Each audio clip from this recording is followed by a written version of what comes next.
Because Love it. I wasn't sure because you picked a good character for that Ellis person. I guess my sort of Nope, facet, he's yeah, my sort of built in facet there. Sona, and it was like, oh, you didn't decide that blue hair was evil. That was just a default. But I've been meaning to do that. Something I could just pull all the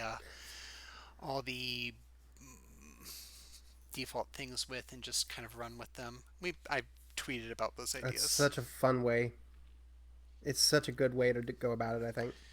Yeah, that's my problem. Is that I want to build it from the ground up. I want to be like, okay, I have to start from when the minor red herring love interest who doesn't really get to the end, when they were a teeny tiny baby and lived in this village on the other side of the Mm-hmm. game world that will never come up, and then it's just not been working for me. I gotta focus. Aww. But anyway, No, I'd love to talk about that. Whatever. I love to talk about the process of making RPG Maker games oh yeah, because it's very interesting to me. yeah. I mean, like just put pen to paper and just like make a few sketches first. Yeah, absolutely. My drawings I are think the best thing. Go ahead. my drawings are a little rusty lately. Can you tell? Aw, I think it's fun. Thank Makes you. me happy. Fan art is very rare for me, Hey, so I appreciate it every time. little Yeah, no, Jory. text Um, a couple folks like, "Hey, we're doing a Facet stream." hey. Okay, so I guess it feels kind of weird asking for an introduction because you have to introduce yourself every week, but or every other week. But I guess I'm gonna say at least because we are live. Mm-hmm. My name is Raven.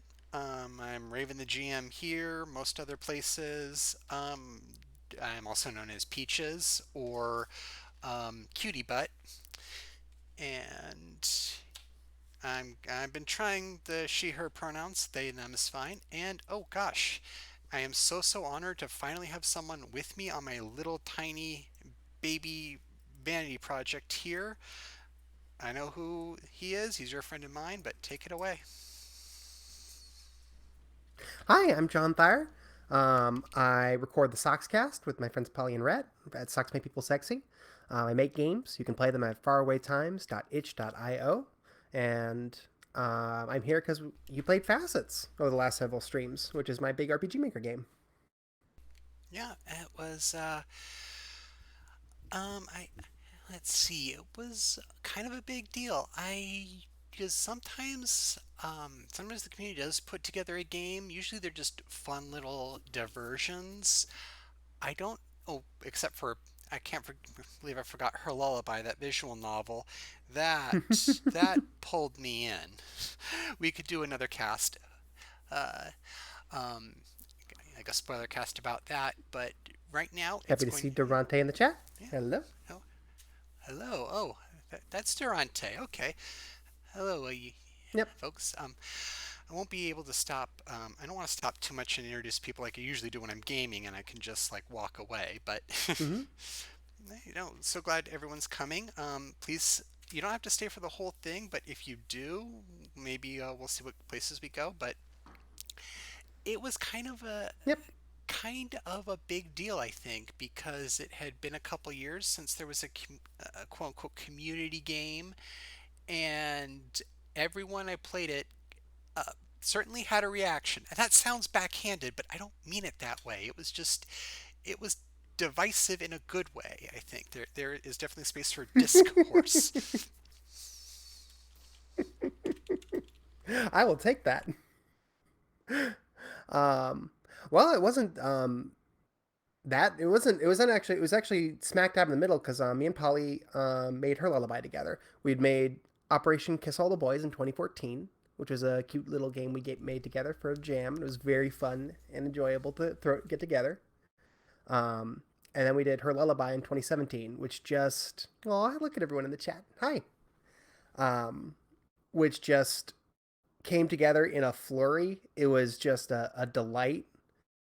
Um, because Polly sent me the opening chapter basically the first 5 minutes of her lullaby, and then just said, "Hey, here's a thing, go." And I was like, all right. And then I wrote like 10 more minutes of story. No character art, just a background, no music. Um, and I passed it back to her, and then she wrote a bunch of story. And then we're Oh, like, oh shit, that's this amazing. feels like it might be going somewhere. Yeah. Oh gosh.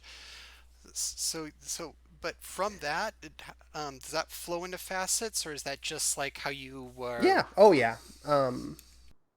The My thinking there is that with her lullaby, I kind of opened myself up to be a lot darker and edgier, basically. Because I remember like writing like two murder scenes in her lullaby, basically, in response to what Polly sent me, and I sent it, and I was like, "Is this okay? Is this allowed? Am I allowed to do this? Am I allowed?" And we went back and forth, and that's true. Polly did facilitate Lightning Edge Boy. She said in the chat, um, and that kind of opened me up creatively in a lot of ways because I made three basically three black and white hard platformers, which were like or shoot platformers shooting games, um, which were very inspired by like um, old old game maker games that I loved, like 7 Minutes by Vertanen or Don't Look Back, um, and obviously like Mega Man, Metroid. And then I was like, okay, I made these weird silent horror hard games. And then I made a bunch of like cute, nice games. So instead of like, I moved from kind of like the being inspired by like the old game maker scene that I enjoyed to more like 2010, 2015 queer games Twitter stuff. So I made a bunch of like little cute story games and Frog Adventure, which I still really like. Um, and I had kind of a dry spell for a little bit, and then Polly just hit me up with like, "Hey, I've been fiddling around with Renpy, and it's really cool." And that was just sort of a big valve opening. Was just like, "Oh, I can go a little darker, and that's okay. That's actually allowed." Um, Yeah, I was gonna and say, I'm not trying to give bust your chops too much, but John Thayer needed permission to be darker and edgier. That's kind of like your thing. That's what I associate I mean, with you. aw, thank you. Um, But in 2017, that wasn't really the case. I don't think it was the case for either of us. I think we were both um, funny, goofy, um, and Polly said as much. I think when we passed it to Rhett, like Rhett was like, Jesus, I didn't expect this to get this to be this dark. So it was just sort of like, hey, we can use games to maybe tap into something a kind of not like primal necessarily, but like exposed nerve. Yeah, Durante said you were also married in 2017. I imagine not being married has helped open up some edginess. We can talk about that in a bit. whew, yeah, Um, that's a tough spot. Even as a bystander for that, I have, uh, yeah, but best not. I can't quite put it into words right now, but maybe best I so, didn't. Oh gosh, yeah, personal story. I kind of mentioned on Twitter, and I still remember everyone mm-hmm, poured out for me support. That's when my grandfather died. I think it was that year, and it was right around the time that her lullaby came out. And mm-hmm. yeah, just the other day, Facebook is like, "Happy Valentine's Day. Here's a picture of your dead relative that was whose his Oh, passing was the last you saw of most of your extended family." And I laugh, but oh. seriously, it was like, yeah, I kind of needed that catharsis, which is weird. I don't know if he'd be down for a visual novel about, you know, murder lesbians, but it was what I needed, I guess. Yeah. So yeah, it's so, Oh, thank you. um, That feels really nice to hear. yeah. We've gotten a lot of responses like that from people where it's just like, hey, this hit me in just the right way. Um, and that made me feel real good. That makes me feel real good that that energy hit people right, basically. Because again, it was like I didn't know if this was allowed. I didn't know if we could do that. And it seems like her lullaby is still the one of the dark and edgy games me and Polly have put out, or just me have put out. That's still the one that is connected with the most people, and I'm okay with that because it rules. Yeah, Um, it was deeply personal. I mean, it was kind of a risk, even for something that wasn't like crowd-funded or anything. You didn't have anyone to please but yourselves, and it worked, though. I'm just yep. still shocked. I mean, there were things I guess part of it is because I know who made it. I don't know if it would have hit me quite so much if I just found it randomly. I think it would, though, because the tone is just so understated, and then it ramps up at the right moment. It's like it Mm-hmm. rope-a-dopes you emotionally, where you're just like, okay, you wake up in a room and you don't know where you are, okay, and it's kind of a pretty girl there, and then and then you let your guard down, and then it whacks you like, no, shit's happening. Mm-hmm. And well, okay, so yeah, so that kind of gave you the permission to be bad. So is that just is that Gave seems me kind of permission to be simple. bad. That seems it seems so simplistic, though. There has to And be, also all yeah. Go ahead.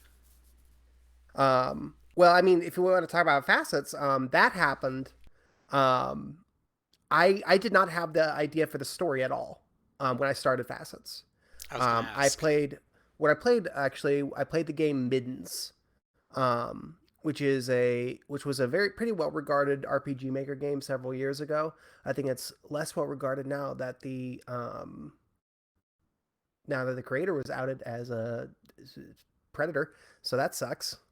But also, I this isn't me saying like, oh, I always hated it but like I played it and because it was like it's Yume. The idea is it's Yume Nikki, but with boss fights, and I'm like, okay, cool. Um, but there's like 70 boss fights where you just wander around, talk to NPCs, and then you fight an enemy. But all the bosses are feel basically the same, and they're really mushy and easy, and slow.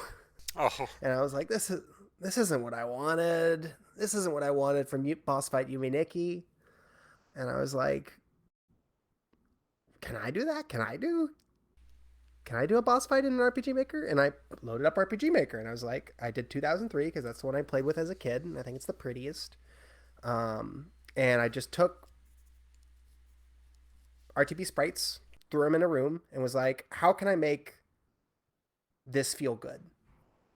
Because I played a lot of RPG Maker 2003 games. I played a lot of them with combat, and I think one of the big issues for me is that they tend to involve lots of waiting around because by default the speed of RPG 2003 combat is really slow. oh Off gosh. especially Well, you fixed off is that. one I've played. Off is one I've played that's just like it can you can just wait around forever, and it's tedious. Um, I'm not just dunking on these other. I'm sorry not to just dunk on these other It's games. I okay. really Don't like go away. Off. That's a cool game. I think dunking on Mittens is okay. Um, because it sucks and also the creator sucks. um, but I was just like, so I was like, what if I make it move real fast? And I figured that out. Oh, if I just up the boss agility really high, then both your bars move quicker and the boss attacks more, and that makes it more intense. And I was like, what if I make the numbers really small? So I made everything deal like 30 to 40 damage instead of like 500 damage, and I gave everybody like 60 to 90 HP instead of a bunch of HP, and I made every little HP totals That was a where very the different numbers just approach. mattered more. Yeah. Yeah, it's more like early game Chrono Trigger or Dragon Quest, Um, Paper Mario, or like any of the Mario RPGs. yeah. Um, and so it was fast. The numbers were small. I gave everybody some skills, and at that point, I was like, "This boss is fun. I'm enjoying this. I like making this." I made several early bosses. I think just like the simpler behavior ones, So like the first boss that just attacks you, and then halfway through its HP, it just powers up 3 times and then starts hitting you really hard. So that was pretty easy to put together. Those were mostly like default spells, even. Um, the one that I really had a vivid image of was I wanted a vor snake boss that would eat you as the fight progressed, and that turned out to be really hard. Oh, it did. Good, because Yeah, yeah. it was by far the most complicated boss to put together. Oh, yeah. Go ahead. Need some kind of custom mechanic for removing a party member completely. It's not custom in the sense that it's all baked into RPG Maker 2003, but you have to do a bunch of little scripting within the battle event, basically. Um, and it's tricky. It's tricky. And then it turns out most of the pretty much most of the bosses in the back half use a lot of custom battle event scripting to do cool shit. And then a lot of the items like the dream catcher and the bombs are custom battle events. Because I thought it would be the opposite. I thought you kind of Go ahead. thought would have that boss, the snake maid. I thought that would be your victory lap. Like after you're done the game, you're like, I need one more boss, and this one's just going to be one that I think is fun, just to kind of fight against. But maybe I once maybe I once I once I once I got the snake lady together, that was like, oh shit, maybe I've got something here. I made a countdown boss very early on. I was just like, hey, can I rip off Final Fantasy IV? And I was like, yes, I can. Um, because it made me think of so from there, Helen's Castle. oh, thank you. I love Helen's Mysterious Castle. I Yeah, also but the love yeah Yume Nikki. yeah that's Go one ahead. where defense is very important. So it made me think of that. Mm-hmm. The defend Um, move, I mean, not just the and stat. I wrote a whole rundown on my blog about how the bosses work on a technical end because I do not see stuff to this effect. Basically, like I haven't found resources um, for actually programming bosses in RPG Maker 2003. There's a bunch of like theoretical things which are like you want your boss to be intense and to have multiple phases and that'll make it more interesting. And I'm like thanks dog. How do you actually do that? I think Polly is the one who actually told me like how do people fucking do this? And I was like, all right. So Good. I wrote it up Yeah. Don't how tell each of us them how to work on the back decorate the. end. Don't tell us how to decorate the cake before you know before you've broken down like how to bake it. Yep.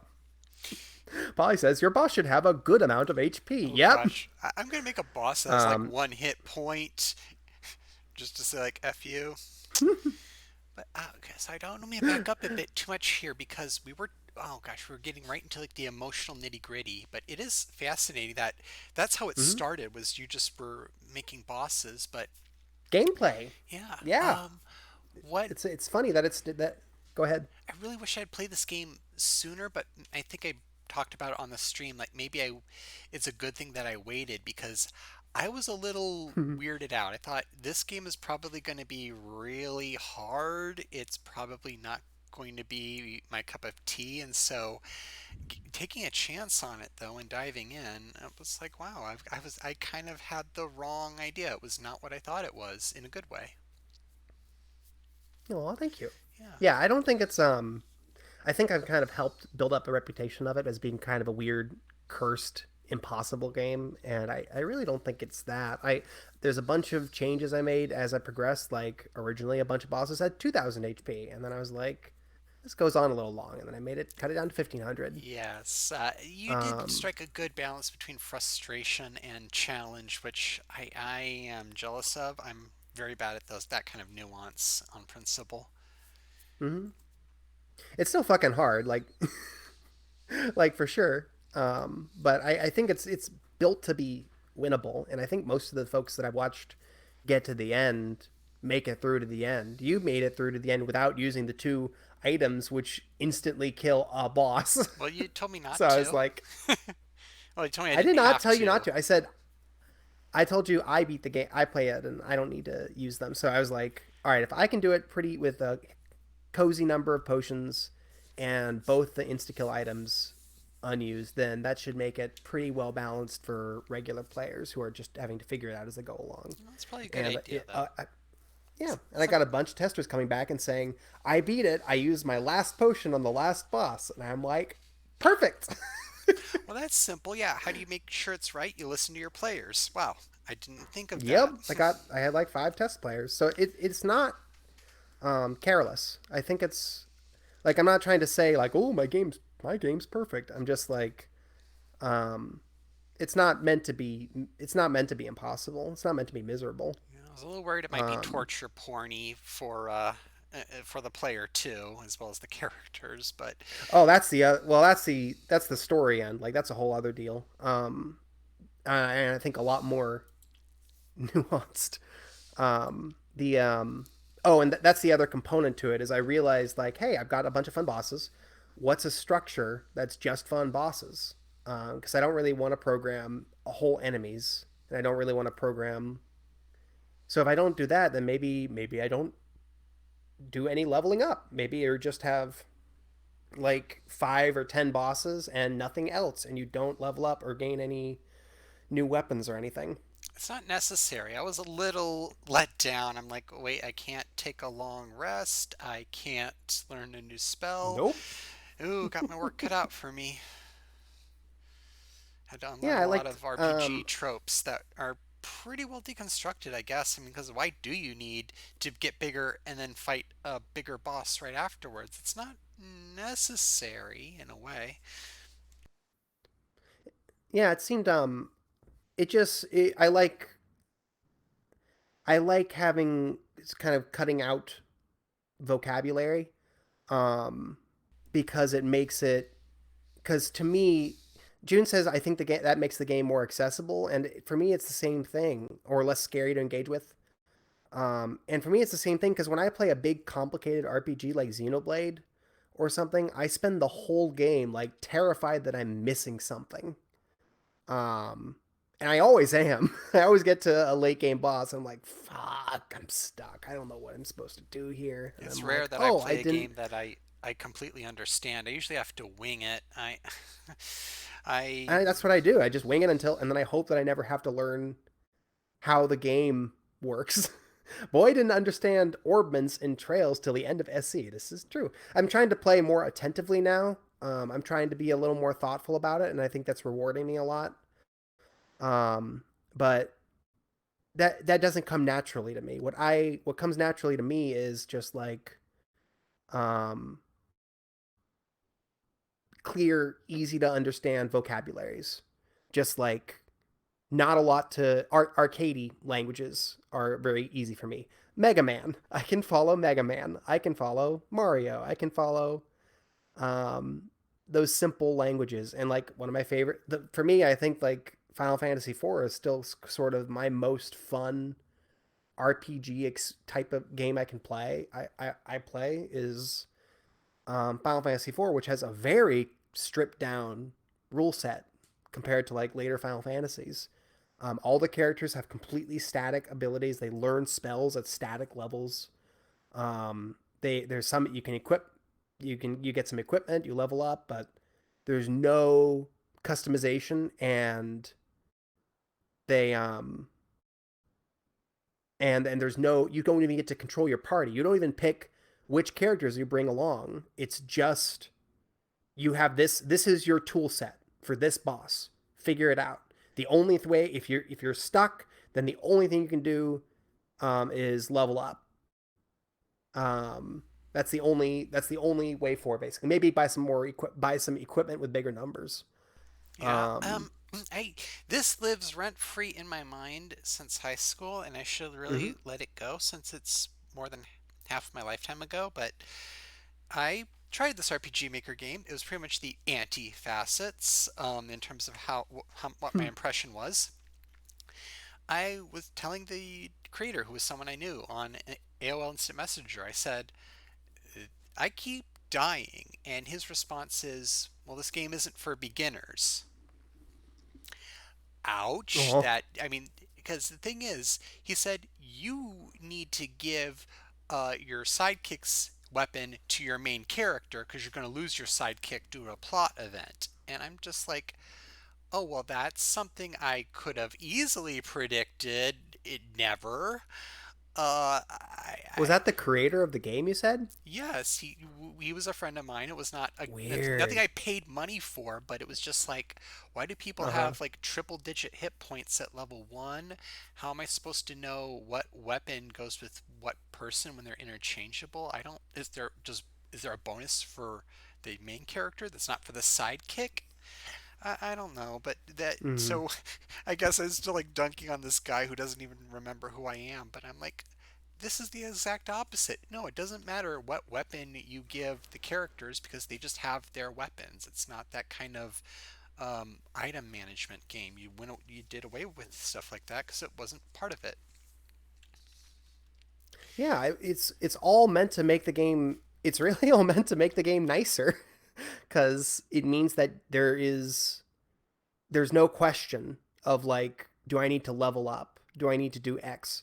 Do I need to find this item that'll make it easier? Because there's only four items in the game. There's besides the Dream Reader, there's all you find are potions, mega potions, bombs, and the two insta kill items. Um, so like the only question exploring the maze is how many resources are there, and if you want, you can go and explore the whole maze, find everything, and then fight the bosses. Yeah, the mazes don't Um, overstay their welcome, even though they can be a little. I got a little of the sort of, oh, they're mean. do I just tell him, John Thayer, draw me a map of your darn game? No, I didn't quite get that, but I was And thinking I'm of it like, just a teensy bit. and I'm like, I can, good luck. I don't know. Do you think I know how to get around here? I, It's the door maze in particular is really rough. Um, yeah, it's like I can't remember things like that. I'm bad. well, again, like with that, so yeah, that was the structure. Is okay. We got 10 bosses. I'm gonna put them in a Yume Nikki maze, but I'm gonna make it like several disconnected levels so that it can kind of get scarier and you can go deep into the maze, and it'll be just like Dark Souls when you're getting deeper and deeper and dark lower and lower. Or Metroid 2, because that's the other one I pull from all the time. Is I like the idea of like a counter of enemies you're killing. Oh gosh, that was Um, it was kind of sad though. It's like I don't want this game to end, but I tried to fight it. I'm like, can I go back? Can I avoid anything? And Claire's there to be my anti-conscience, saying, you're not evil enough. mm-hmm. Yeah, it's just, so So that shape came very naturally to me. It's honestly, in a way, it's sort of the same basic arc as Fugitive, which was my first big game, where you're a cop going deeper and lower into a planet, to so that you can kill somebody, and then you leave, and then you just fucking leave. Um, and it's I don't know. There's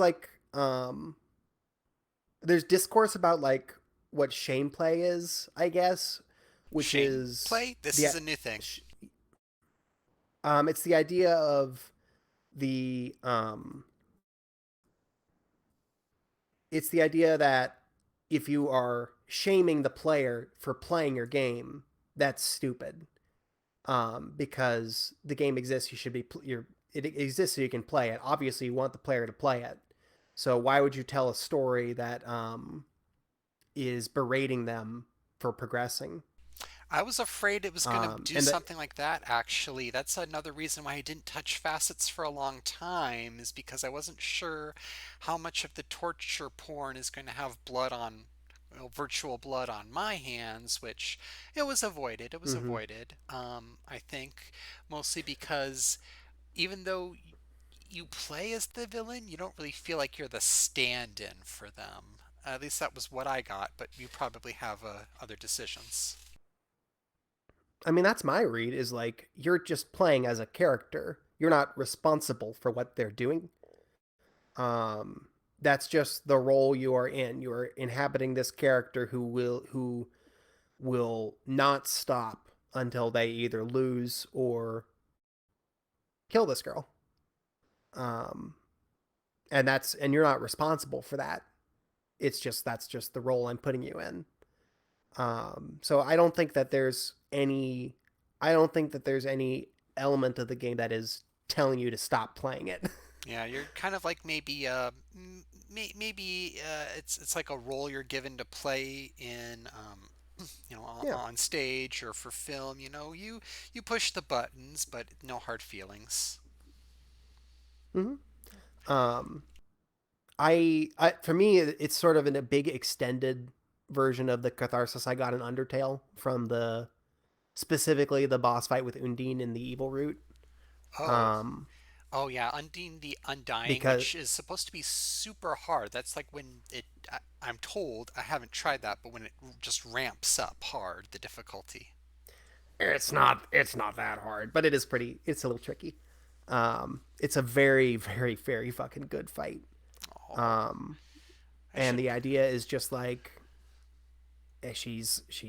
she thinks that she's and she basically sacrifices herself to save another character, and then like the ending of a JRPG pulls herself back from the brink of death with the power of her will, and then transforms, and then you have a really big dramatic fight, and it plays a really cool song, and then you still win, and she just slowly falls apart, and it's really sad. Yeah, that's life. Especially because the And just the track is the the track track. is battle against a true hero. Yeah, it is. It's very sad. The vanilla fight was so tricky for me. I was like, I was trying to go pacifist my first run, which I don't think it lets you do. And Hmm this isn't a, I don't want to spoil anything that's not facets, but I got, hmm I just couldn't figure it out. And I was just so drawn into the fight itself. I'm like, oh gosh, I feel kind of bad IRL. But that was on me. It was important though. It was well done. I guess I kind of gotten what my first impression was. What kind of put me off about this game? What kind of pulled me in? hmm As long as we're talking about the Yeah, you tell me mechanics, about your experience. as long as we're talking about the Hmm mechanics, I want to think. Because it really seems like one big experience, and there was a lot left out that wasn't necessary. I like that it's a very lean thing, but I'm trying to think of my favorite mechanic here, and I think just something that's not plot, something that's pure. Um, yeah, I just have something. You don't really have specific classes. Claire is kind of a tank. She has the most hit points. She's the most effective melee with the power up, but she has healing abilities. Um, I was gonna say Ellis is kind of the healer in a way. He's got the power. He's got the healing ability and the defense, but hmm also he's more effective as a spellcaster when it comes to offense. Rory is kind of in the middle. He's his haste. I don't know if you. I was convinced that if I just pump the other characters full of haste, they're going to just kick butt, and I won't need to think too hard. But yeah, so It that's definitely helps. I was glad when you picked up that constrict from the snake boss slows you down, because I think that's one of the most kind of muddled bits of communication in the game. So it made me happy when you immediately picked up on it. I was like, yeah. oh, thank God, There's not like because that can just kill you.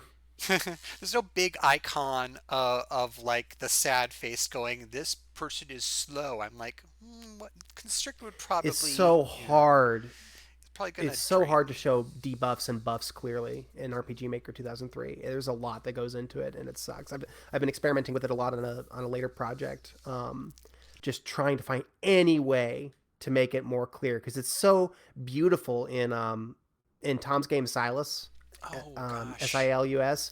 The way that game displays buffs and debuffs is just crystal clear, Maybe I and should play it.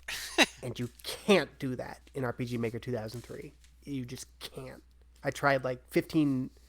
I was like, can I edit this? Can I edit the sprite, the player sprite, to have these icons above them?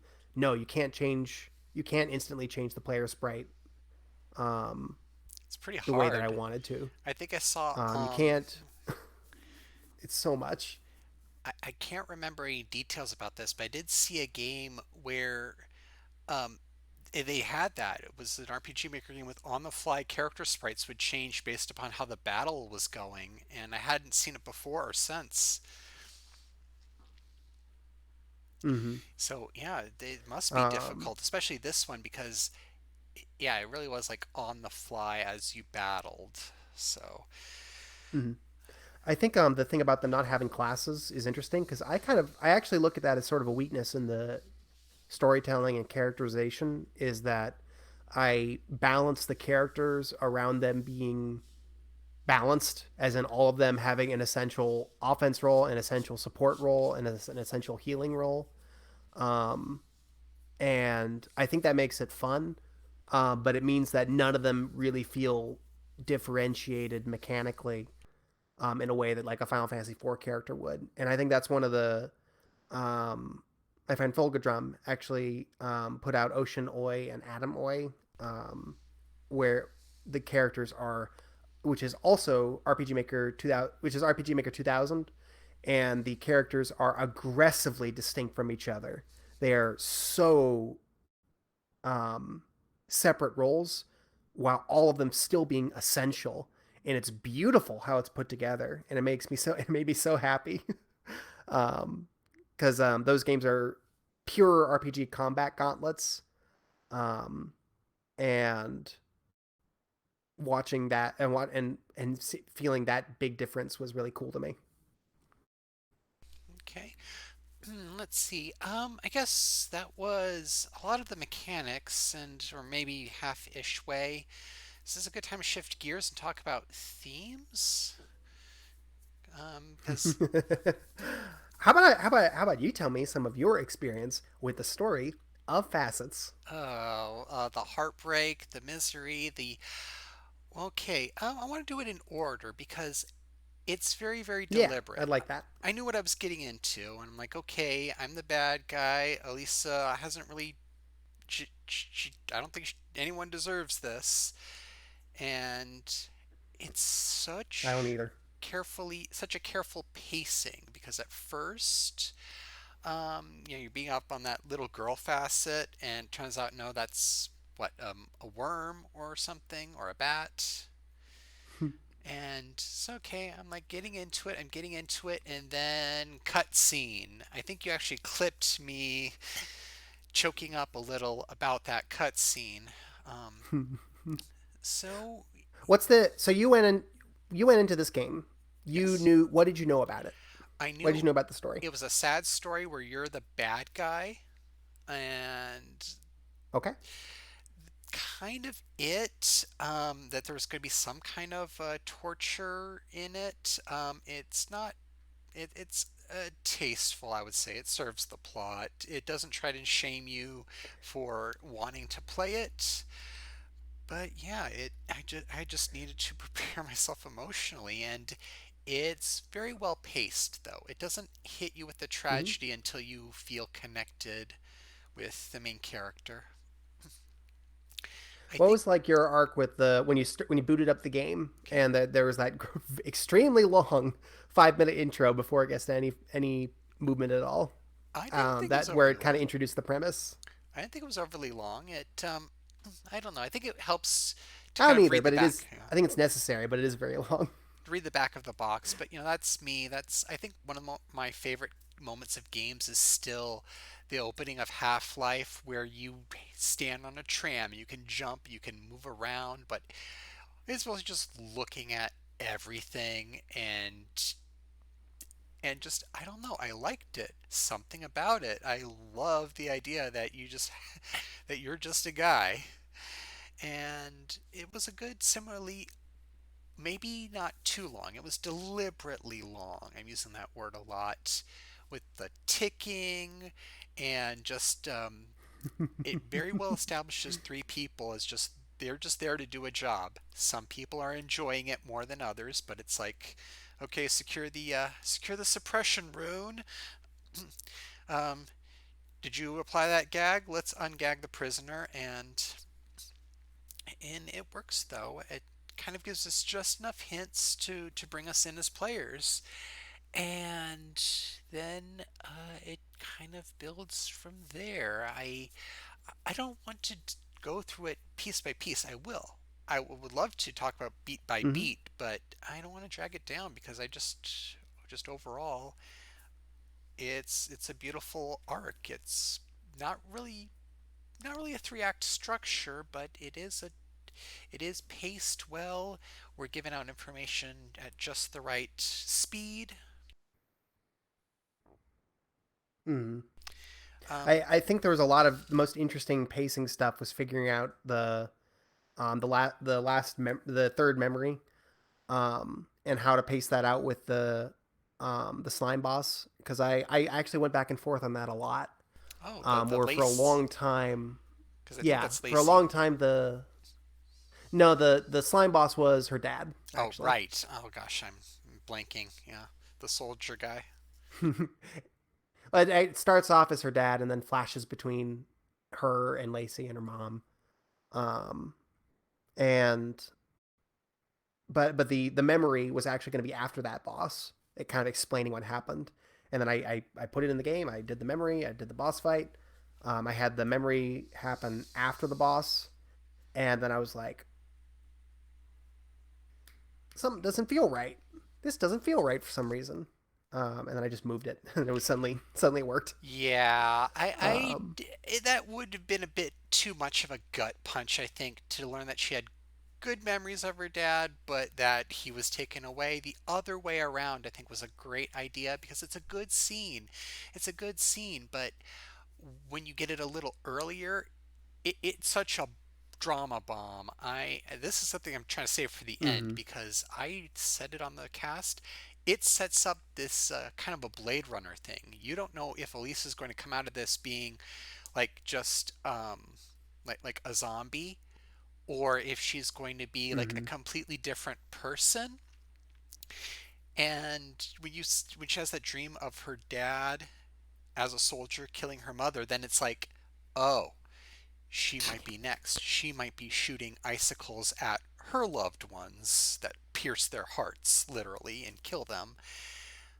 But then, no, no, actually, she has good memories of her dad. You find that later. I liked that. And mm-hmm. also, yeah, if you don't want to put off too much exposition near the end because it was pretty full. Gave it more focus. So, Yeah. There's a big scene I cut that was just basically an extended scene of Ellis and Rory and Claire in the dream explaining the mechanics of the facets and explain basically setting up how the final boss was going to go down with the memory showing back up and explaining why that was going to work the way that it did. And then I did that at the end of the maze, and then I was going to put the memory after the slime boss, and then I just realized this sucks a little. aw. This I don't like this. I mean, I love to hate those Um, characters, but I think it came it gave you, across what's happening. It came across perfect, though. It didn't need an info dump. yeah, exactly. I don't think it needed that. I like the idea of characterizing the characters more. I think I was doing more to set up the idea of Rory being a little conflicted. Um, Yeah. Punch clock and villain, I called then him. I was just like, it's fine. And then I put the memory there, and I think that was better. I felt very inspired when I came up with that scene. And in retrospect, it's a little not embarrassing, but essentially like the big reveal is like Alyssa's mom got killed by the guardianship, Oh, yeah. specifically by her dad, who had gone through the same dream diving process she was in now and was a brainwashed member of the military. And then she killed her dad, and it sucked for her a lot. Um, and it's very big. It's very over the top, and it's also a backstory about being sad that a woman in your past died, which is like every Final Fantasy VI character and a lot of Trails characters actually. Yeah, Um, that's that my RPG knowledge, it ends with I think Final Fantasy 6, the SNES one that everyone thinks is 3, and then I pick up mm-hmm, again with Persona 4. Golden. I did mm-hmm. that Rhett gave me. Thank you, Rhett. So Trails, Aw. no, kind of a bit of a hole there, I but think I played Trails after this, so okay. that was me more like, yes, the correct way to make a tragic backstory. But I think this game has a lot of Final Fantasy VI DNA and just the storytelling approach, and with the evil empire stuff, Oh yeah. painted in very broad strokes. Um, so that's I think it really I think it really works in the context of this game. I think after playing Higurashi, especially, I want to, if I do more, sad stuff, I want to maybe be a little more I don't know, more imaginative. Just something, something maybe a little bit more um, quiet. Quiet. That was kind of my thing coming off of her. Yeah, Huh. which Polly and I did because we wrote afterward Yeah. together and Yeah. made that next year, which Little was tight story. Yeah. Because at first I thought, which was a sad breakup game with no murder. yeah, well, sometimes that happens. I mean, tragedy can bring people together and drive them apart, or first one and then the other. But what I thought you were going to say is, I thought you were going to say something more expansive because you have talked about maybe building upon the Facets verse. So maybe there would Yeah, be. I'd really like to do that. It's very hard. I've started like 5 things, and it's honestly very hard because I just think this game is really solid, and I really am worried about the idea of besmirching it in any way. Yeah, So, it's tough because you can't really. They say if there's a more interesting moment in your character's life, you should be writing about that moment. And I think, and so yeah, it's kind of like I do want to see Elisa's little village or hideout or whatever it is where she's growing flowers oh, for her girlfriend. And I want to see. I am dying to know. This is something I want to save for the end, but I can't hold it back anymore. How go the for it. three baddies joined the guardianship because Elisa says that there's something wrong with them. And we know that you can be in the guardianship after going through dream diving.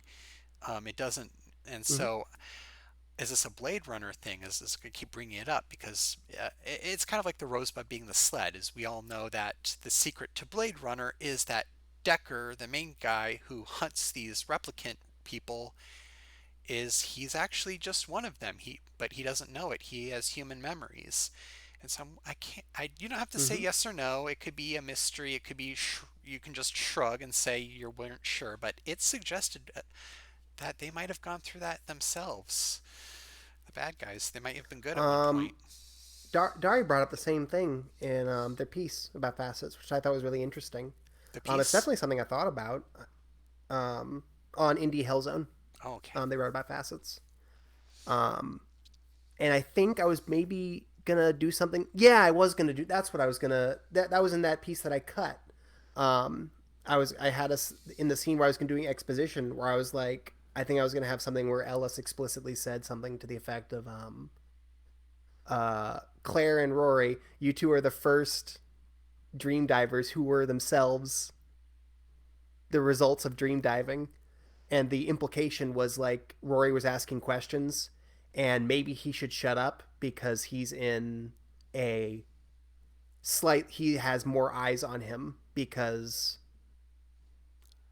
Oh, he's in this sort of precarious position of being like an ex rebel, an ex person, so and Ellis now is is working in this very, and then Ellis was like watching over the two of them as they went through that. yeah. The ending kind of um suggests that Ellis does seem to care about them, but he's kind of like trying to maybe be a little menacing towards Rory. Just yeah, I said it was a trick. he feels like a boss to me. A He boss. feels Oh, like a boss in the sense of a workplace boss, where he's like saying, "Hey, we care about your mental health, we care about you," but it's still ultimately you're a worker here. yeah. Jetstorm says that he loves Ellis. I love to hate Ellis. Uh, He's got a little bit of I see a little bit of Citan from Xenogears now, which is the game I'm playing right now, where he's just a little bit where he's very I think he's kind of subtly just this smug fucking creep asshole. and he think self and self righteous, and I really like his characterization. If I did it, if I expanded now, what I probably think is that I don't like the idea that everybody in the guardianship has a tragic backstory that Yeah. justifies them being evil. Um, because I don't think that's how it works in real life. Especially with the kind of miserable subtext of the game being gay conversion therapy. Because because Alyssa's gay, because Alyssa's at least interested in women. We know that much. It's not explicitly remarked on that that's looked down on by the guardianship, although Ellis does call her a degenerate, which Yeah, to me it's subtle. feels coded. So to me, the it's mostly about evil empire doing brainwashing, but it is kind of trying to tie a little bit into something very real and awful. Well, Which is considering, a big yeah, which is a big reason I was very self conscious putting the game out, because I was like, oh shit, this is a lot, yeah, considering, oh, and I don't know if this is a story I should be telling. I think I kind of realized I was a little more in the community than an allies between this game dropping and me playing it. Uh, Mm-hmm. is this a weird shifting gears? It was kind of mentioned some stuff in your personal life. Are we going to talk about that? Are we going to dig deeper into Sure, that? Okay. maybe we can go into that at the end. Okay. Um, Yeah, we got some room here, because I think I but yeah, that's what I was gonna. That's what I was thinking was if I was gonna, I don't like the idea that everyone who's evil is evil because they were fucked. They had a evil backstory. I think that at the very least, Ellis and Claire are just a product of a shitty society. Um, and they're just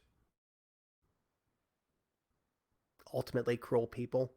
I think Ellis is also if I not Ellis. I think if I Rory is the one I would probably give a story. If I expanded any of their stories, I'd probably make Rory the one who is like a a person who has dream dived themselves himself. But even if I did that, I think I would um, maybe want to not necessarily forgive him, if that makes sense. no, that's okay. Not I don't know. It's tricky. yeah, not everything has to be. Villains can have some sympathetic qualities without being completely sympathetic. You know, they can have Mm-hmm. layers that they can, what is it? I remember someone was talking about, oh, this guy can't be a bad guy. He loves his dog. And while, yes, dogs should be loved and cherished Aww. and cared for, some people are still, a jerk to the waiter, if I can use the cliche. Mm-hmm. Um, Claire is my favorite, to be clear, because oh, there's not a lot of room for this to come across in the base game, but in my head, she is just really fucking mean. yeah, she's not really mean to her Just friends, her co-workers, but yeah, I very no, I true. think she has a couple lines where she's like where she is. I think she's a lot angrier than the others, especially about like, hey, Alyssa killed some people, maybe some people she knew. And I think she's a lot. She is kind of seething. I think of anybody, she's the one who'd be most okay with them with her just dying. Um, I put a lot of thought into the internal worlds of these characters, and I'm okay talking about it with the understanding that none of it is real Oh yeah, they're not until role I make a models. game until I make a Oh, follow up or anything that goes into it. Otherwise, I'm just oh, none of it's it's canon. just Okay. it's just fanfic in my brain right now. It's not real unless I finish a thing. Yeah, yeah. I find myself using Um, that word like headcanon. I headcanon this thing that I just made up yeah, and has to answer to nobody else, but it's a headcanon. Yeah, yeah. I remember talking to Polly about that with her lullaby and afterwards, where I had a couple like things in my head. But I think those stories were kind of complete enough that I don't think about that too much. I think of the her lullaby canon the lingering thread I stew on the most is probably uh, Christine, the girl that Laurie meets, and kills, the first person Laurie kills, who just has no. We learn very little about her aside from her one scene, and don't see her face, and nobody really remembers her, and that to me is very tragic. Oh, Um, well, I don't know. and Maybe. so that's like the one lingering thread of that story that I think about, and I think it's fine leaving it there. Um, I got sidetracked. What were we talking about? I think we were talking about Claire, because I said that she kind of is enjoying things too much, and you're saying that she might just be a little more mean and petty, I think is what you were trying to break down. Or just like angry in Yeah. ways that can make sense. I think in the base game, she's the one that gags Claire at the start. She's the one who's a lot more flippant Now, Ellis also throughout. just he just decides he's going to kind of mess with her a little. That's the impression I got with the gag. But yeah, Clara's the one who's just like gagging her and trying to take like this is Mm. some offense when it's like, I don't. Yeah, she killed three She soldiers. was swearing at me. That's one of my favorite. Yeah, she's swearing at me. She's a potty mouth. That's one of my favorite moments, though, when you say that Elisa killed three guardianship soldiers, which is, yeah, that that's a lot of people to kill. It's a lot more people than I've killed, but it doesn't really seem like all that much, which is a point I want to come back to later. I think in real world scale, this person killed three cops is pretty dramatic. In elevated Final Fantasy VI language, it's definitely not dramatic at all. It's like, oh, whatever, you killed three people. I mean, because Um, presumably, the I guess they're the rebels. They were entrenched. The kind of coming from the position of raiding that, they could have had a lot more casualties. mm-hmm. Just Yeah, exactly. extrapolating from what I have here. Mm-hmm. Yeah, I put a lot of little thoughts into that. It's fun to think about and talk about. I'm really enjoying this. Yeah. Oh, some things. Yeah. As long as we're kind of going over the overall plot arc, thank you for Mm-hmm. doing a few easy battles. Because when you said, "Oh, it'll get easier from here," I thought you were messing with me. And in some ways you were, in some ways you weren't. Because yes, they did get harder, but I had the tools now. I was like, this is how the game works. Like, Mm-hmm. gosh, I'm trying to think of examples. Like when the game started that countdown boss, and okay, here's the big hit that will kill everyone in your party, and there's really nothing you can do to stop it, but you have to do something to stop it. I was like, okay, this isn't really something I That can was power so through. funny. I, I can try and just nuke Mm-hmm. it and cut that off, but it's not going to work.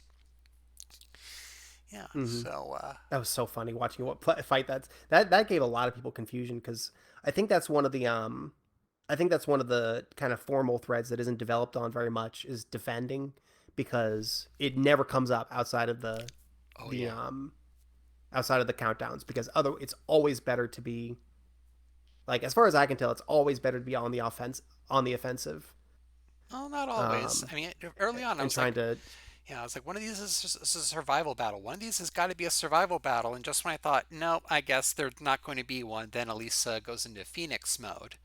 And then it's like, oh no, here's a mhm survival battle. mhm One where defense is um more important. I guess I should say war of attrition, not really a survival battle, but war of mhm attrition's a mouthful, and I'm not even quite sure what yeah. attrition is, other than you don't want it. It's a slow killer. It means the fight goes on for 5 fucking phases in a game with 9 preceding bosses, and then it goes on for it's basically 5 bosses at the end of this game with 10 bosses. It's a little Pokemon-y in a way where you have like all the gym leaders, Oh and yeah, then you the get to the end, and it's Elite like, oh Four. shit, you have to fight 5 guys in a row, and it's gonna be really hard. Yeah, but in a way it Um, was hard, but we had a few easier ones like the I think Mm. a little Elisa fight where it's basically just this is one just to throw you a you know just to mess with you a little like what's the catch? What's the catch? How does this thing kill me in one hit? Mm-hmm. And it's like no, that's kind of a little reward for making it this far and putting up with the frustration and it kind of surprises you. It was right at the end. It was in a devious spot. Mm-hmm. I played with the maze there, which I thought was fun. I think making the character run around and then have to find them 3 times. I thought that was really cute and Oh, varied. yes. Kind of made me hate a little girl and then immediately Mm-hmm. choke on my own hate. I played sad music for that fight on the for that third fight the first time, um, and then I was like, nope, it's actually better to just keep the dungeon music going. Yeah, Um, okay, yeah. Yeah, so, God, yeah. I really like this game. I'm glad you That's not do, clear. though. You're kind of bringing up all these things where it's like, I almost did the bad thing. And I'm like, yeah, you almost did. No, I didn't really think about it at the time, how precarious that decision those decisions were, and then you made them the right way. Hmm. Yeah, I mean, it's just all experimenting. Is I said a very limited scope for the story, but it still wound up being a fucking massive game. And then when you set a limited scope like that, when you say I'm only going to use these tools, I'm only going to use these graphics and this music, um, it gives you a lot. It gives you more room to fully explore the possibility space. I didn't have. I'm not worrying about XP. I'm not worrying about what if the player gets to this boss at too low a level. I'm not worrying about what if they don't find this weapon. I'm not worrying about this, that. Yeah, I'm just balancing. You need to find this number of potions before this boss. I almost thought about that because I noticed it seems like you can go on as long as you backtrack. I almost thought of doing that, Mm-hmm. but I thought, oh, I'll play it through the right way. Yeah, I felt that's honestly the thing I was most kind of befuddled about was, do I put a hard gate so that you have to kill all 3 bosses before you can progress, or do I put no gate at all, or do I do what I ultimately did, which was have Claire go, "Hey, you should probably go back and fight those bosses, but if you don't want to, it's your funeral." Um, and then if you just keep going, which is what my very first tester Frez did, which was just keep going through all the bosses, um, without fighting anybody, and then get to the end, and then you just wind up back at the top, and then you just have to go through all the levels again. And then if you do that, then you get all 3 cutscenes in a row, without them being broken up by bosses, and then Whoa. you have to just fight bosses with no story, Huh. and the pacing's just kind of funky. I think it's basically fine, but it's weird. I don't know what the right answer is still. Okay, Um, okay. Maybe a hard gate, I but I keep don't know how you do that. I keep talking about other games. I played Lie Eat, and because I'm this weird. Okay, when I couldn't find that treasure chest in the first forest path that leads to the, from the well to the main game area, and you said I was Mm-hmm. driving you up a wall because I thought for some reason you'd have the screen wrap around on me or play some trick. So I'm looking everywhere except the very obvious path behind the trees, um, just because you can walk behind them in the isometric design. Uh, Mm-hmm. yeah, I because I did that with the Light Eat games, which is another. I think it's an RPG Maker game, or at least in the same um, classic JRPG genre. And I found these overpowered weapons. They're just these overpowered weapons you can find if you like look in every mailbox and breeze through every battle. Which I kind of like the idea of Mm-hmm. bypassing some things, but it would not work here because every boss has a story, and at the end, you do kind of feel like the sense of accomplishment um, tempered with loss in a way. Mm-hmm. Because yeah, you fought It's something, but it wasn't really worth it. But that was the point, is that it's just kind of I guess stamping out people's personality as futile in a way. Yeah, it's I don't know what the mechanism is behind this, but it's it's satisfying, I think, to play a game where your main character is doing something wrong, um, and I think that's an interesting, just sort of approach for a. I think it's an interesting approach for a story, and where my brain goes, it goes to Metroid Two, um, where you are killing all the Metroids on the planet, and you're meant to feel. You are ultimately meant to feel sad about it because you find the fucking baby, and then you're like, "Well, I can't kill this," and that's like it's there's an unspoken tragedy there.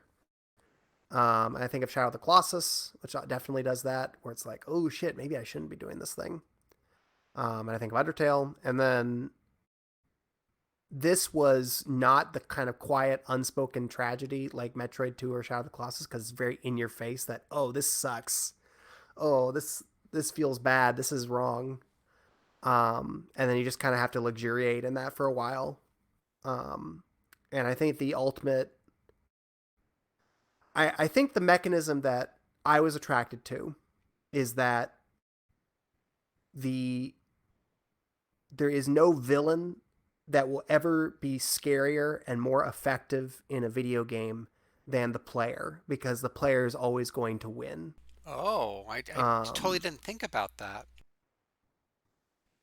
um, I mean, you can be arty and you can make the player not able to win. You can do some cool shit. There's a lot more nuance to it than that, but that's sort of the strength of that moment in Undertale. I think is that it is a hopeless tragedy for the RPG boss because they can't win Yeah. The because the player can try as many times as they want to beat them. the And game Undertale loves luxuriating in that. the game straight up tells you that humans have a soul. They have determination, and monsters do not. They're kind of doomed in a way, but they'll still fight you. They'll still go at it because that's what they have to do. And as the player, it's up to you to decide. And yeah, you could do that. Now I'm thinking of this from Elisa's point of view, where what if every fight though you're just buying yourself time and the world becomes smaller and smaller, but that would be even worse. I totally didn't think of how awful this game would be if you were playing as Elisa, and the whole point of maybe, yeah, maybe like you said, the bad guys are the players because they have to win. That's how the story moves forward. Yeah, because if the bat if Alyssa was the player, um, then the ending would be that Alyssa beats the brainwashing people and then escapes, or maybe she beats the brainwashing people and then is executed in a cutscene after the fact. But she keeps her mind intact, and that's something. Or maybe she gets to the end and then fights a boss, and then I have to communicate that it's actually an unwinnable boss fight, and it feels very very sad and tragic. Um, and like I said, there's a million ways to do it, but I think another way you can do it is just by making the player take on the role of the person that the actual main character is fighting. Um, and then you just and it's just this is something Dari pointed out, which is just like, hey, this is the ending of every JRPG where all of the characters' friends come and cheer them on, except you're playing from the opposite perspective, and it's not enough, I still and like it's that just really though. fucking sad. People were talking about that and how sad it was, and I kind of liked that though. That was one of my favorite moments because I had no Mm-hmm. idea who these people were. I was kind of picking up like, oh, that soldier, that's probably her dad, and this other character that looks like a woman, kind of like Elisa, that's probably her mom, but being able to actually see them. And I knew I had been spoiled a little. I knew there was going to be a scene where Mm-hmm. everyone comes back, but actually getting context of who they all were, and it's like, oh, I have in a way heard. I've heard their voices. I Mm-hmm. know who these people are now. And I'm like, okay, I don't want to kill them, but this is actually kind of neat that we're getting a little more of a peek, a little more of the um, the subtlety and suggestion is being pulled away just right when we need it. Hmm. I Yeah, you don't know who all these people are. You only have the bits and pieces that you glimpsed from the three memories and from the dialogue with the facets, because each of the facets corresponds with one of the people in that fight. Yeah. Um, so you get the image of something bigger, because you played through those preceding bits, and you realize, oh, this person corresponds with that other person before, and those two bits of dialogue tie together. And it's not like a big thing. I don't think that it's a big story. I think that a lot of 2-hour gameplay focused games are ultimately going to have about the emotional scope of like a short story, which is what I think, how I think Facets operates basically. Like I think her lullaby is a bigger story, Oh yes. Yeah. um, because it has just a lot more text, a lot more room to develop, Yeah. And I remember having to and I think it's been so long, and I've really been meaning to revisit this. But I think there's this point where mhm. you have to keep going through until you get all the possible endings before you can proceed. And Yep. it kind of feels like I don't think it would have been quite as good to do that with a game like this, because it does have to be short. You do have to be finished with it, and because if it was too long, you know, I think I would have walked away from it at the end if I had sank like 10, 20 hours into it. I would have been like, nope, I reject your Oh reality and yeah, it's substitute my own. You can't get too attached to your sacrificial lamb. mm, it's a climax. I heard, this is something I heard on the writing podcast that always resonated with me, which is that a short story is skipping to the good parts. Um, and the way I think of that is like a novel that would be paced like a novel with a moment like Facets' conclusion would you would get the whole spectrum of Alyssa's relationships with these people, and you would feel a much stronger emotional weight through that climax. Um, and all those bits leading up to that would probably be a lot slower and a lot less immediately dramatic and conflicty, and intense. You wouldn't want to spend a lot of And time with the, with the jerks that just want to erase all of that. yeah, and maybe it would cut between Alyssa and then the Dream Divers, and then it would build to this big tragic conclusion. Um, but instead of doing that, Facets just cuts right to the ending bit, which is the actual brainwashing. Yeah, and Um, oh, and as a result, it's not going to have the same emotional weight as a long form story, but it also is going to be very immediately gripping in a way that it's much harder for long form stories to do, because it's at the meat of it immediately. And I still have to do a lot of setup to make, even then I think that the part that matters is sort of that climb is sort of that final boss fight. um but and everything's sort of building up to that. um but I think that's sort of the big advantage of short form storytelling, is that you can cut straight to the meaty bits, and it's not going to land as hard as a big novel scoped story. um but it's immediately fun and cool, and you can tell a complete story in that format, and it feels really good. And I think that, um, game dev communities especially, could stand to appreciate short form stories more, because I think that that's a very powerful language in games that maybe doesn't get appreciated enough. And it's basically all that I trade in, because everything that we've talked about, the having a very small scope, having a have cutting out unnecessary elements like leveling, and keeping a short runtime, all of it is in service of doing as little work as possible. Because I'm doing all of this at home, um, while working a 40-hour job, oh and I'm just gosh, doing it for yes. fun, and I'm not trying to make any money, and I just want it to skip to the fun parts. And Yeah, when I was younger, I I really, don't yeah. I don't want to put 6 years into making a 20-hour RPG. I don't want to do that. No, no. We can't all be the cave story guy. But when I was younger, had so many memories of Super Mario RPG, and I rented these games back when you would do that, so I had to binge play them. I had to wake up, eat a bowl of sugary cereal, and do nothing but try Hmm. and beat this game with my strategy guide before I had to Oh. go to bed on Sunday night.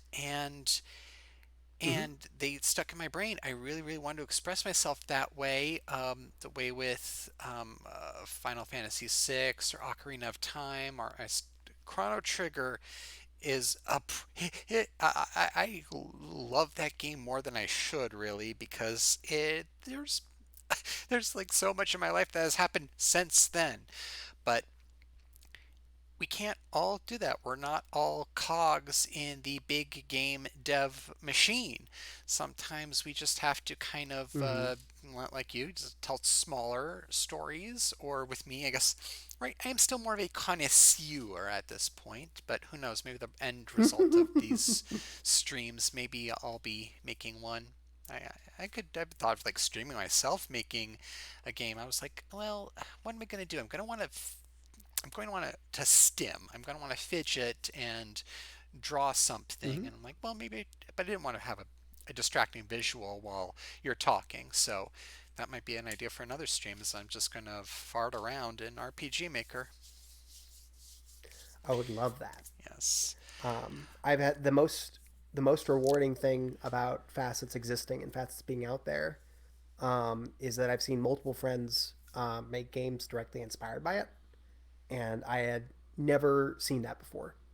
I've made a lot of little games, but Facets is the one that seems to have kind of stuck in people's brains that way, where they're like, okay, maybe I can make this kind of game, maybe I can do this, and I'm certainly not taking credit for those successes because boy, all of them have uniformly completely blown me away and been vastly better than a lot in different ways than what I accomplished, and it's been humbling and joyful and a delight Oh, that's every awesome. time.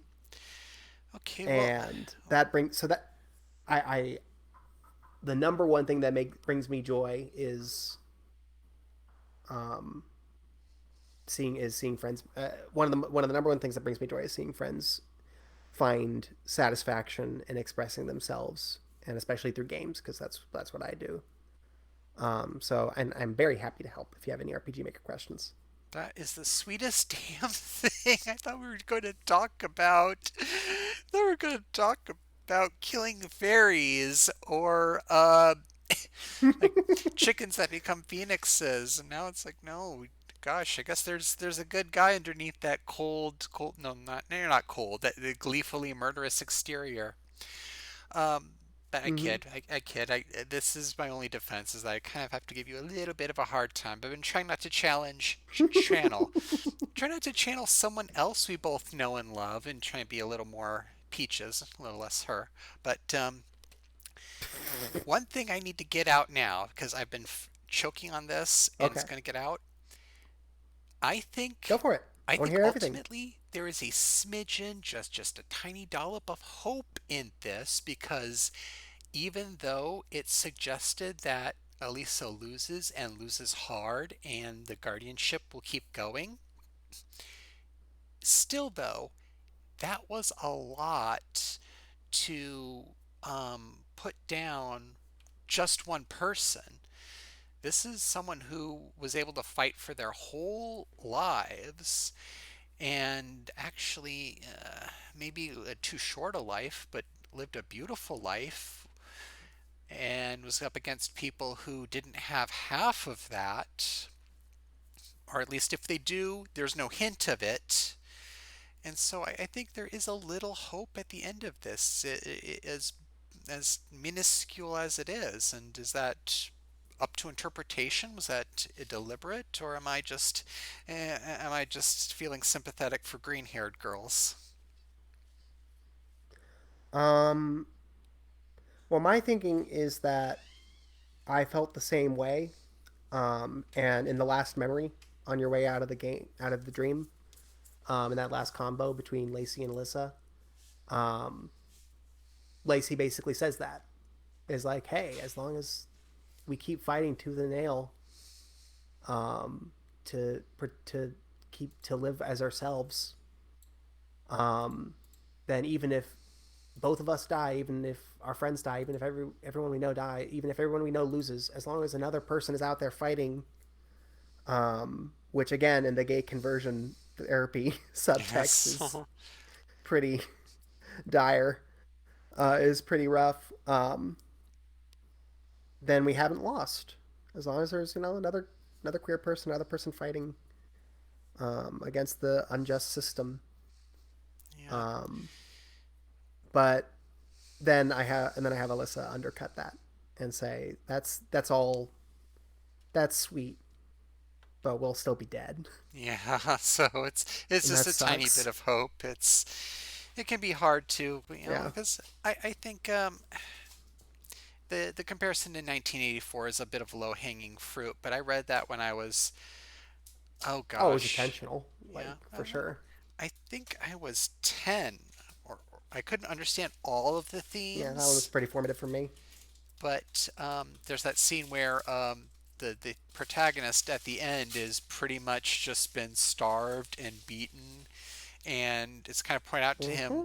you really think you're going to win where other people have lost? But as an adult, I kind of looked at more of the criticism of it, and it said, well, the thing about 1984 is, yeah, the bad guys win, but do they really? They're still so much internal politicking and squabbling that's hinted at. They still have to Mm-hmm. pretty much persecute someone through their whole lives just to get one broken person. So, yeah, that's I kind of that context as an adult looking back saying, okay, not every sad story can't have just a little hope. Looking at this, I think it can appreciate it. Mm-hmm. It's a very mature game. If high school English teachers played RPG Maker games, I think this one would be it. They'd say, Oh, "Oh, you're 14 years thank you. old. You don't need to play this game. It's too advanced for I you, but I'm going to put it on your hard drive just because."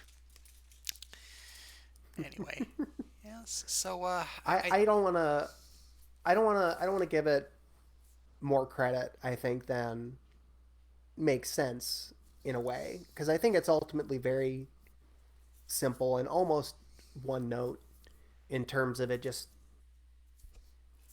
like I said, like I want to make the most tragic boss RPG boss. So we're gonna have 2 hours of you learning stuff about her.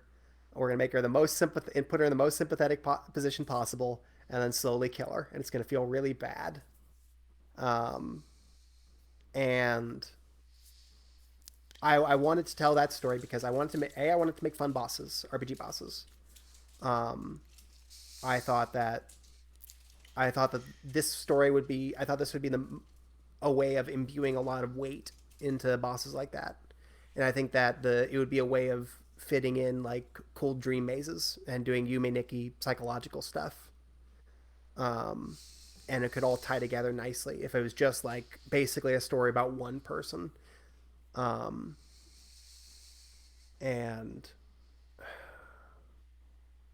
I think that there's definitely a lot of games out there that are much bigger that have a wider emotional scope and a wider thematic scope than that. And I think that you can also make the case that this is sort of relying on like tragic lesbians stuff. Like yeah, I literally was in my brain like, what? How do I make the most sympathetic person? And my brain was like, oh, sad lesbian persecuted by the state. well, it worked for V Um, for Vendetta. and I think you can go back and forth on like how manipulative that is essentially.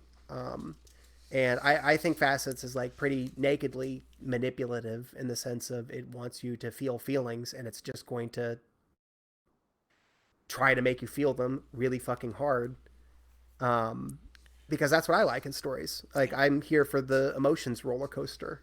I tried to put my Um, shields up, but it still got through to me. It surprised me. I was like, because it's not all downer. The hope spots are very well placed. I've been trying to think. Gosh, there's got to be yeah. something about this game I can complain about. Aw. I think there's a couple points. Let's see. Like I said, I think I complained about the main villains not having being formally differentiated at all. Like I said, they all have offense, they all have defense, they all have healing. But in a way that They works. all deal basically the same amount of damage. They all have close to same H. They have similar HP and MP. It's a little different. Yeah, but I tried to make it Um, work, and it's very rare that, well, out of the battles you have, most of them you need all of the characters. So even if they're not strongly differentiated, there's a need for a team. This is me playing devil's advocate mm-hmm. against myself. Oh no, I think it. I like it. I like how it works, and I think there's still. I think it makes sense also as them just being basic, sort of a homogenous team of faceless government agents, essentially. Yeah, stormtroopers. Um, so you're the point isn't really what's going on in their heads. Like at any point, they're just, like I said, they're just there for doing a job, and it's about Alyssa. So the bosses are very differentiated, and I think that was nice. Well, they are. Yeah, each one Um, feels differently both before and after the and during the battle. mm-hmm. Let's I can see. imagine other ways to make the bosses more psychological. Like I made the bosses and I fit them into the story after the fact for the most part. So like I made a mimic chest that heals itself every 4 turns. How does this fit into the story? I don't know. I guess Alyssa's number one. I guess Alyssa's girlfriend is going to be represented by a giant fireworm. Why? Um, It was and some I interpretation. the and I appreciated that joke. And that I think is a kind of a consequence of the RTP of only relying on the built-in art. I think it worked in some ways, like with the Phoenix especially worked really nicely. I think the little fairy worked really nicely for that. I think her mom being the big scary dragon was nice. Um, so I don't. I think it was worth the. I also just really like the texture of it being all assets that I'd seen before in other games and in RPG Maker 2003. So I wouldn't want to give that up. But that would be a plus side of using custom art in the future is being able to actually key the bosses into the story instead of making the bosses and then shoehorning them into the story. Okay. There's no I would want, like I said, the fact that I was just kind of building this tragic lesbian story. Um, I don't think there's almost nothing of Lacey. There's very little of Lacey in the story. Um, and there's honestly not a lot of Alyssa. You don't get a lot of like Alyssa's day to day life in there. I fit in a little bit of it with the memories, um, but the fact that they are sort of avatars of tragedy is I like I said I think that's a benefit of the short form structure, but I think you can also look at that as a weakness. Okay. Um, so that those are all things in my brain that bounce around. The fucking gating between the worlds being soft, and so some people are gonna fucking go through to the end and see all 3 cutscenes without fighting any bosses, and it's gonna be weird. Oh yeah. Like I don't know. keeps me up at night. I might just go through it again just because I kind of want to see what it would be like if you got all cutscenes just back to back. It would be odd, but Mm-hmm. I don't know. There's a custom dialogue for the slimes boss if you do that. Oh, Because okay. normally the slimes boss, you talk to it and then you immediately go into the battle and you don't get a choice as to fighting it. But if you don't kill any bosses, I didn't want you to be forced to fight slimes when you talk to it. So I had a different lead Yeah. into the boss fight. That would be a pretty tough first boss if you hadn't kind of gotten how each fight's kind of like its own rapid fire puzzle. Yeah, I didn't want the slime to be somebody's first boss. That's rough. Um, June says, "Come on, that's so on them." So it's like that's what I'm saying though. Is like it's I don't think it's a cursed hell game. I think I put a lot of thought into it being a nice player experience in a lot of ways, and I think it's pretty nicely balanced Okay. and fair. And what bits of communication are sort of muddled, I'm pretty aware of, which is sorry, Fulgerdrum did write some criticism on RPGmaker.net, which I really appreciated. Um, Basically talking about the ways that the attacks kind of overlap in 2003's engine and how it can make things a lot harder to read and how a lot of messages go by real fast. Oh yes, Um, yes. That yeah, it's hard for me to say no against this because it's kind of why every fight seems so important, but it was just so quick and I did miss a lot simply because I was like, "Oh, I yeah, have to move. I have to get my character back in the queue and have their attacks recharge again." And so I was a little panicked, mm, a lot of panicked playing the game, yeah. but it was a trade-off. There's a lot of little weaknesses. There's a lot of strengths that come to the story from it being in an RPG Maker 2003 and being aggressively an RPG Maker 2003 Yes. game. Thanks And for then yeah. there's a lot of ways you can see it like, okay, but if I was doing a completely custom thing, um, then I would handle this differently and this differently and this differently. But if I was doing a completely custom thing, then this wouldn't be Facets. Facets It wouldn't be remake. this game. Crowdfund it. No, if I did, I wouldn't remake this game in another engine. I wouldn't. I don't think that there's a better version of this story that's in Game Maker with a completely unique engine because everything about this story evolved out of me wanting to make an RPG Maker 2003 game and wanting to see what I could do with this tool. Well, thanks for being your own devil's That's what advocate it is. because yeah, I don't know the difference between these. I when you talk about the difference between different versions of RPG Maker, it is beyond my field. I did not study for this test. So thank you for that. Well, the other a big thing for the other versions is that they are completely turn based. So like if you have a 2000 an RPG Maker 2000 game, it plays like Dragon Quest, and that's Uh, just going to be immediately more approachable, and less inaccessible than an action thing like Facets is. oh, that's odd. They don't Because even I give it to you know as an option, huh? um, you can have wait mode, but in the version I was running, which I needed to make two of my plugins work, you can't set it to wait mode by default. And then I didn't like having the option in the menu. I thought it looked ugly, so I Okay, just didn't give you the option. okay. Um, But like other games, they don't even give you the real time battles. no, it's completely turn based.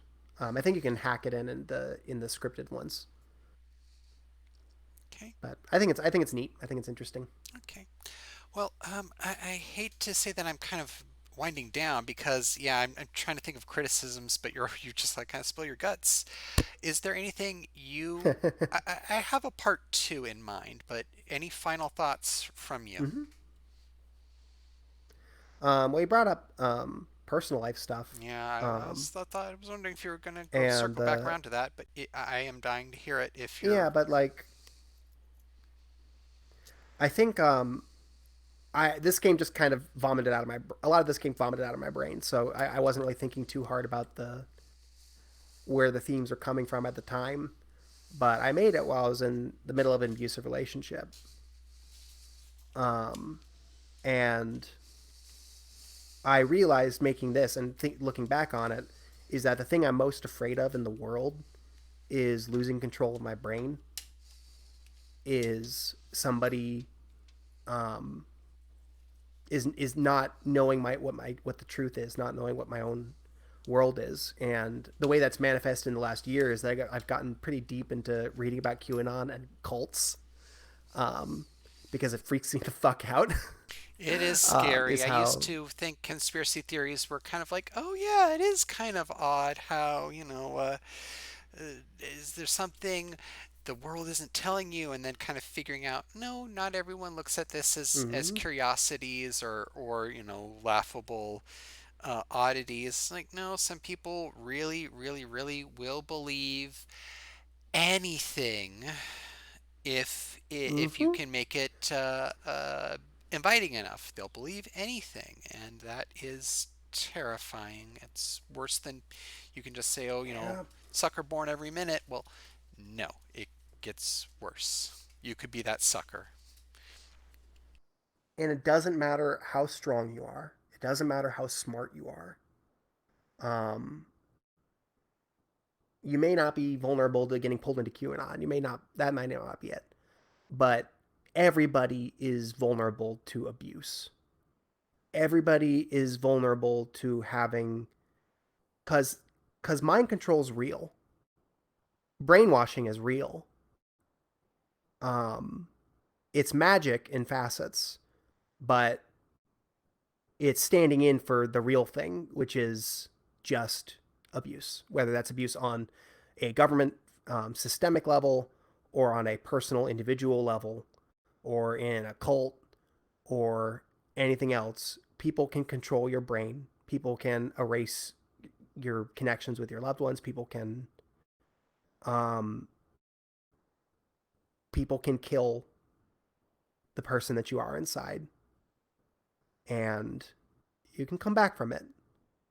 Um, but it's really hard and it's really dark, and that's to me why I think that is the scariest thing in the world to me, because that is never a pit I ever want to be in again. Um, and I think that was the funny thing realizing it with facets was that I just was making a story I thought was sad, and I thought I was the um I thought I was basically like the author god, like playing with this character and tormenting this character, but really I was just trying to channel a bunch of these feelings of like feeling like I was dying Oh, into this RBG character. yeah. I mean, Um, that's that's really a lot to admit that yourself went into this game. I mean, it can tell it's personal, but yeah, it's deeply personal. And thank you for sharing. It's it must. I don't think it thanks. gets easier, does it, over time? The more you explain this, or is Oh, it? it sure has for me. Um, I've just with distance and therapy, um, Oh yes, therapy and art and helps. friends. Finding the Oh right yeah. kind of therapy, anyway. Um, so if I go back into the facets world, I think that's kind of my where my brain is that um, it is a exaggerated RPG world for exploring the ways that abuse fucks with us, um, and what that means. That was one of my big takeaways from Higurashi, because I think that game is essentially um, just like 8 different games exploring the different ways that our own brains can get fucked up, Huh, I and didn't really how think about scary it. and awful Yeah, and how scary and awful that is. when you look at it that way, though, yeah, everyone is kind of a victim in their own way during those arcs. And the ideal universe, that may be the one where just you get the best version of everyone, not where not Yep. not just like, oh, the dice were rolled perfectly, although that's an apt metaphor. But no, this is the one where everyone's pain kind of makes them a little stronger instead of, well, a little more resilient instead of a little more wounded, which can, it can go both ways, of course. But I think you understand what I'm trying to say. Yeah. And just the fact that it's that personal doesn't mean that it's automatic. Doesn't mean that's automatically a good game. Everybody's everybody's mind their trauma and put into video games on Twitter. That's been everything for decades. That's been everything for years now. I don't think that makes me special or interesting. And I wasn't consciously doing it. It just that's how it turned out. And not that I'm judging people that do consciously do it. Um, And if you don't like RPG Maker game, if you don't like fucking RPG Maker 2003 games with very fast real time combat, zero judgment. If you don't like miserable mazes, zero judgment. But what I want folks to know and believe is that everything that's in this game is in it the way it is because I thought that would make it the most fun game that I would want to make, that I would want to play. Um, and from there, I tried to balance it to be as nice as I could stand to make it, without feeling like I was compromising um, the important parts. It's meant to be fun. It's meant to be enjoyable. Um, because that's what I'm into stories for. Is that I'm here to have a good time. Um, I'm here to feel feelings. I like feeling sad feelings. I like feeling happy feelings. Um, and that's what I want to. I want to make that happen with Facets. I want to make that happen with future games. Um, is just to take you on a fun ride, Yeah, and I think so I much, got that so with much this of one. if I were editing or clipping this, so much of what you said would be like the perfect ending note, and I'm glad this is just going to be a stream. I'll toss up there so I can't decide, but yeah, I'm just racking my brain trying to figure out what was the moment where I realized, oh, this is how I beat this boss. Oh, this is how that mechanic is coming back. This is how I actually feel a little sad or happy, and it's kind of like all tidied up in a little package. I can't break it down anymore. I Mm-hmm. wanted to. I was very tickled that it won number three best gameplay of 2018 on Indie Hellzone's poll. I thought that was Nice. very fun. Yeah. Not best story, not best characters, not best anything else. Best gameplay People for want this to. dinky RPG Maker game. Yeah. People want to fight that mimic. Um, I Yep. had an idea for a second half, but I think I kind of like what We're we've running. done so far. I don't really have the brain space to moderate a discussion rather. Although I'd like to have maybe Mm-hmm. just a big group hug sometime because I'm going to need it. But I think I'm just gonna say thank Aw. you. I really, I think you kind of carried this for a beginner like me who's never It's really very easy for done. me to talk about my own games. Yeah, I've never It's really. very easy Yeah, for me to pat I've myself on the back. I've been on a Let's Play once. I don't even know if it's still online. I was trying to look for it and I couldn't find it. So this is like brand new territory for me, both live streaming and podcasting and everything. So thank you so much. Do you want to do an outro? Sure, you can play my games at farawaytimes.itch.io. Whenever you play my games and tell me that you played them and had a good time, it gives me all the good brain chemicals and makes me feel better than just about anything else. Um, so thank you for playing my game on a stream because it made me feel really good. I'm glad it did. I was like, I don't really want to steal my friend's attention because there's so much going on both in the world and in our little community. I don't want to pull anyone, but I just had to do it. I'm like, if I'm going to play this that everyone else has played, all my friends have played, I got to do it now when I hate my job the Mm-hmm. most, more than I have in the past 10 years. Oh, I'm When, sorry. no, no, no, when I'm missing everybody, it needs to be now. And so, outroing. My name is Raven. I'm Raven the GM here and on Twitter. Mm-hmm. You might call me. You might know me as Peaches if you really want to call me that. That's okay. It's not a dead name.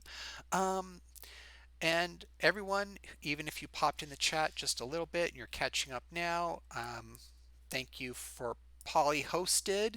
Um, you're very, very welcome. Hi, Pure Link.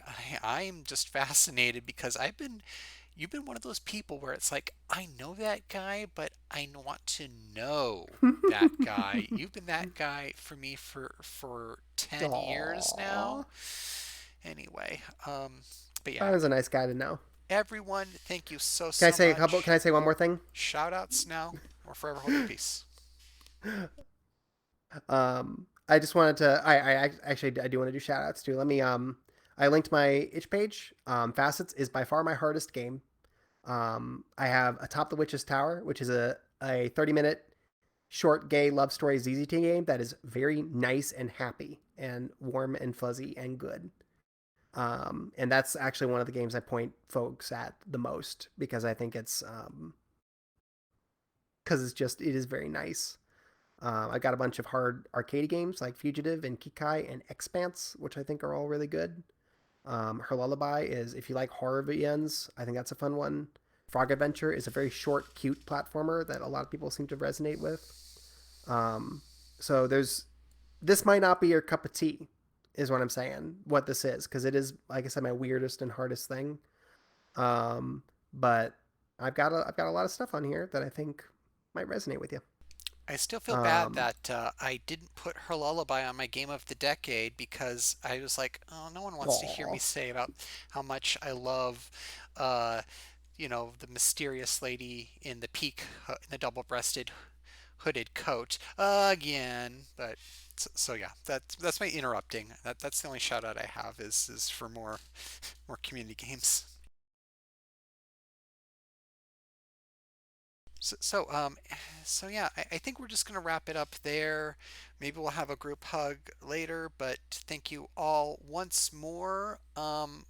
This has been a bigger response than I ever really thought I would get. I thought it would just be me and John, but I'm sure you're all here for him, even if you, but it means a lot to me too. So I'm just going to put it here because I'm struggling to get the words out. It was a fun game. I'm glad I finally played it. I'm glad I shared it all with you. So good night, and don't watch out for those guardianship folks. They're coming for you.